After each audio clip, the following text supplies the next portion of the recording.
পড়াশোনার জন্য ইউকে কেন বেস্ট বলা হয় বা অন্যতম ভালো একটি ডেস্টিনেশন হিসেবে স্টুডেন্টদের জন্য হয়, এইটার কারণ হচ্ছে এই ইউকের পড়াশোনার যে এনভায়রনমেন্টটা, এইটা আসলে খুবই স্টুডেন্ট ফ্রেন্ডলি এবং যারা এখানে পড়াশোনা করতে আসে তারা নর্মালি এইখানে খুবই সুন্দরভাবে খুবই অর্গানাইজড ওয়েতে পড়াশোনা করে। বিশেষ করে আমরা বাংলাদেশে যখন আমাদের ব্যাচেলর মাস্টার্স করি, সেগুলো পড়াশোনার সিস্টেমটাই হচ্ছে মেমোরি বেসড, অর্থাৎ মুখস্থ বিদ্যা, এবং সেইগুলো আর কি পরীক্ষার খাতায় আলটিমেট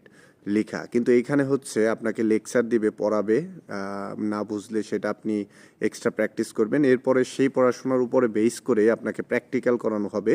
যে ক্ষেত্রে আপনি অনেকটাই নিজে বুঝবেন এবং তারপরে আপনাকে কোশ্চেনের জন্য বা অ্যাসাইনমেন্টের জন্য রেডি করা হবে, আপনাকে প্রজেক্ট দেওয়া হবে। তো